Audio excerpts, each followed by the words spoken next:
Hi hello అండి, welcome to Avanthi locks and home tips. Friends, Christmas పండగకి నేను అరిసెలు చేశాను కదండి. ఇంతకుముందు మనది కుకింగ్ ఛానల్లో అన్ని వీడియోస్ ఉన్నాయి కానీ అరిసెలు వీడియో లేదు. అందుకే ఈ అరిసెలు వీడియోని షూట్ చేశాము. కజ్జికాయలు, మనుగుబూలు, చెక్కలు ఇవన్నీ చేసినా కానీ ఇవేవి నేను తీయలేదండి. అరిసెలు వీడియో మన ఛానల్లో పోస్ట్ చేయడం కోసమే తీసాను. నేనైతే 3 కేజీల బియ్యం 1.5 రోజంతా నానబెట్టి ఉంచి, అలాగే తడి బియ్యాన్ని పట్టించుకొచ్చి అలా 3 కేజీల బియ్యానికి 2.5 కేజీల బెల్లం వేసి, బెల్లం నలగొట్టి ఈ విధంగా కోసుగా ఉన్న డేక్షాలో 2.5 కేజీల బెల్లానికి 1 గ్లాస్ వాటర్ మాత్రమే వేసి ఇలా పాకం పట్టుకోవాలండి. పాకము అరిసెలకి త్వరగా వచ్చేస్తుంది. అందుకనే నేను ఒక ప్లేట్లో వాటర్ వేసి పెట్టుకొని ఇలా పాకం వచ్చిందో లేదా చూస్తూ ఉన్నాను. మరీ లేత పాకం, ముదురు పాకం కాకుండా ఇది కొంచెం మరీ ముదురుగా కాకుండా కొంచెం ముదురు పాకంతో చేస్తే అరిసెలు చాలా పర్ఫెక్ట్గా వస్తాయండి. అరిసెలు పాకంలోనే నువ్వులు, యాలకుల పౌడర్ కూడా వేసానండి. ఇలా కొంచెం మనం వేసినప్పుడు చూడండి, మరీ పల్చగా ఉంది. ఇలా పల్చగా ఉండకూడదు. చేతి తీసుకున్నప్పుడు కొంచెం గట్టిగా మనం ఏ ప్లేట్లో అయితే వాటర్ తీసుకున్నామో ఆ ప్లేట్లో వేసినప్పుడు కొంచెం శబ్దం వచ్చేటట్టుగా ఉంటే మనకు పర్ఫెక్ట్గా అరిసెల పాకం వచ్చినట్టండి. ఇప్పుడు మేమైతే పొయ్యి మీదే పెట్టి మనం పిండి పోసినట్లయితే అరిసెలు బాగా ముదురు పాకం అవుతుందండి. అరిసెలు కూడా గట్టిగా ఉంటాయి. అందుకనే పాకం వచ్చినామంటే దించేసి, అరిసెలుకి మనుషులు ఉండాలి అని ఎందుకంటామంటే ఒకరు తిప్పుతూ ఉండాలి, ఆ పిండి అంతా కలిసే విధంగా కలపాలి. ఒకరు పిండి పొయ్యాలి, ఒకరు ఆ డేక్షని పట్టుకోవాలి. పాకం పట్టే దాంట్లోనే అసలైన ఉదయం ఉందండి. ఎందుకంటే పాకం ముదిరిన లేత పాకమైన అరిసెలు రావు. అరిసెలు తింటుంటే చాలా బాగుంటాయి కదా మెత్తగా తినేటప్పుడు.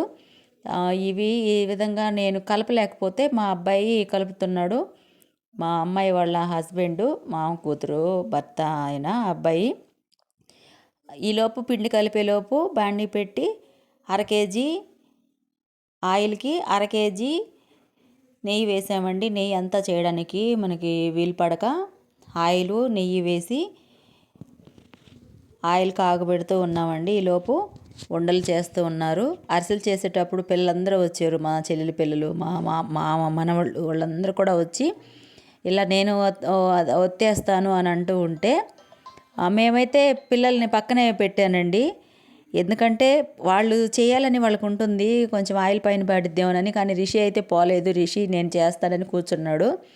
ఆయిల్ కాగిన తర్వాత ఈ విధంగా మనం ఒక్కొక్కటిగా ఆయిల్లో వేసినట్లయితే బాగా ఉబ్బినట్లుగా పూరిలాగా అరిసెలు ఉబ్బుతాయండి పర్ఫెక్ట్గా మనకి పాకం వచ్చినప్పుడు.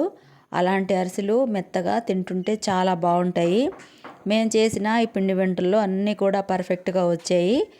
ఈ విధంగా ఒక్కొక్కటిగా ఆయిల్ అంతా పోయే విధంగా ఒత్తేస్తూ ఉన్నామండి. ఎందుకంటే నేను ఈ వీడియో తీసింది, అరిసెలు ఇవన్నీ కూడా మనం చేసుకోవచ్చండి. కానీ మన వాళ్ళందరం కూర్చొని ఇలా మాట్లాడుకుంటూ నవ్వుకుంటూ అందరం కూర్చొని చేస్తుంటే ఆ హ్యాపీనెస్సే వేరుగా ఉంటుంది. ఇంతకుముందు నేను చేశానండి, వీడియోస్ అన్నీ ఉన్నాయి. కానీ అరిసెల వీడియో లేదు. అరిసెల వీడియోకి అందరం కూర్చొని చేస్తాం కాబట్టి అరిసెల వీడియో షూట్ చేసాము. మా ఛానల్ని ఇంతవరకు మీరు తీసుకొచ్చినందుకు మీకు చాలా థ్యాంక్స్ అండి.